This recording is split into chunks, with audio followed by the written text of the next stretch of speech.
Alec Lace live here at Turning Point USA, joined by first class father Seth Dillon. Thank you for giving me a few minutes of your time here. Yeah, sure. Thanks for having me. All right, let's start it like this. How many kids do you have? How old are they? We have two boys. One's about to be 8 this month. The other's 5.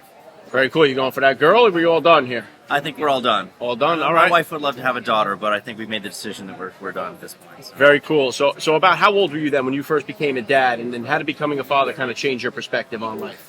Well, I was in my early 30s. I was about 30 years old when I had my first son. And, I don't think you ever can, predict how having kids is going to change your perspective on things. But, being a dad, I'm much more concerned about the messages that young people are hearing and the types of things that we're, as a culture and society, trying to push on children at early ages, the values that people are actively trying to instill in your kids. They don't care about what you teach your kids. They want to make sure your kids learn what they want them to learn, and at earlier and earlier ages. So, just becoming mindful of that and the importance of pushing back on a lot of that is something that's really impactful.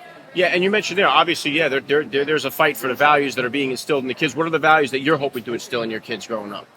Well, so we are Christians first, conservatives following that. So the primary thing isn't, political values. The primary thing is valuing truth, recognizing that other people are made in the image of God and need to be respected for that reason.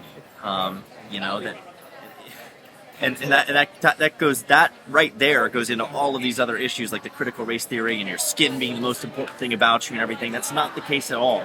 We're all made in the image of God. Everybody deserves to be loved and to be respected and to be treated with kindness.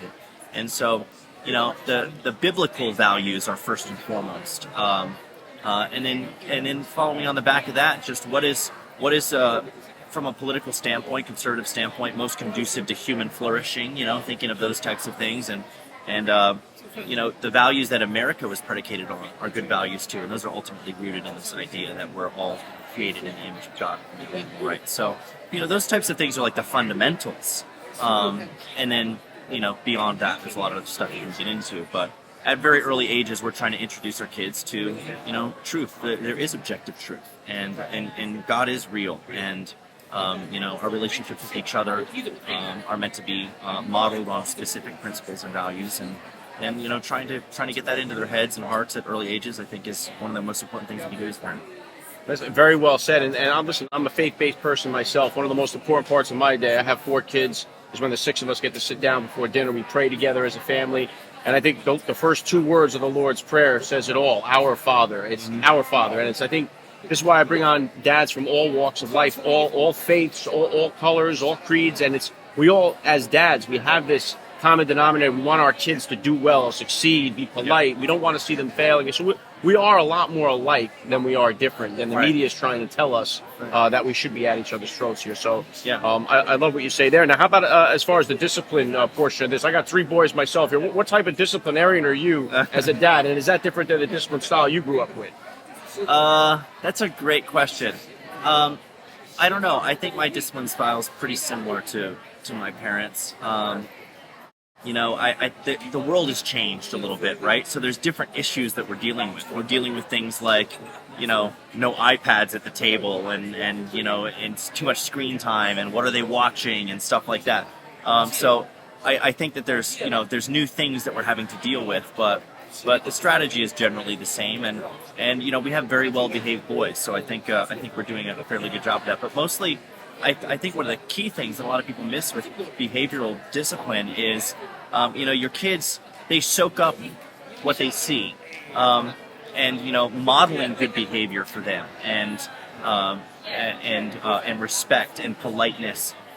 Telling your kids to be polite is not as effective as being polite yourself and them seeing that and modeling that.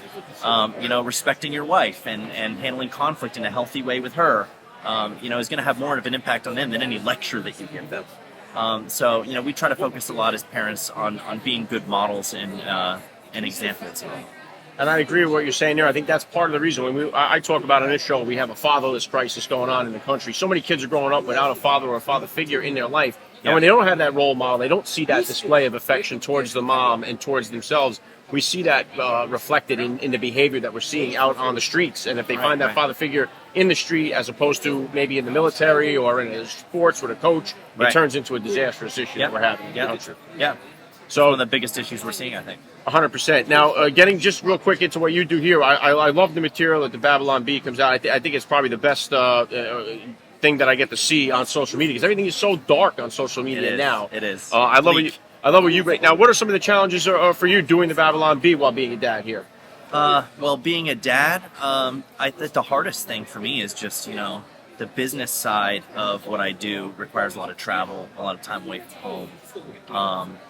But, one of the things that I love about what I'm doing is, and I try to, when I succinctly summarize what we do, we ridicule bad ideas. We ridicule bad ideas. It sounds negative, but it's not. We're trying to attack these ideas before they can take root in the minds and hearts of young people.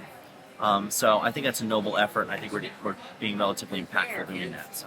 Yeah, well said. Last thing I want to hit you with here, Seth, I'd love to ask all the dads that I get on the podcast, what type of advice do you have for that new dad or for that about-to-be father who's out there listening?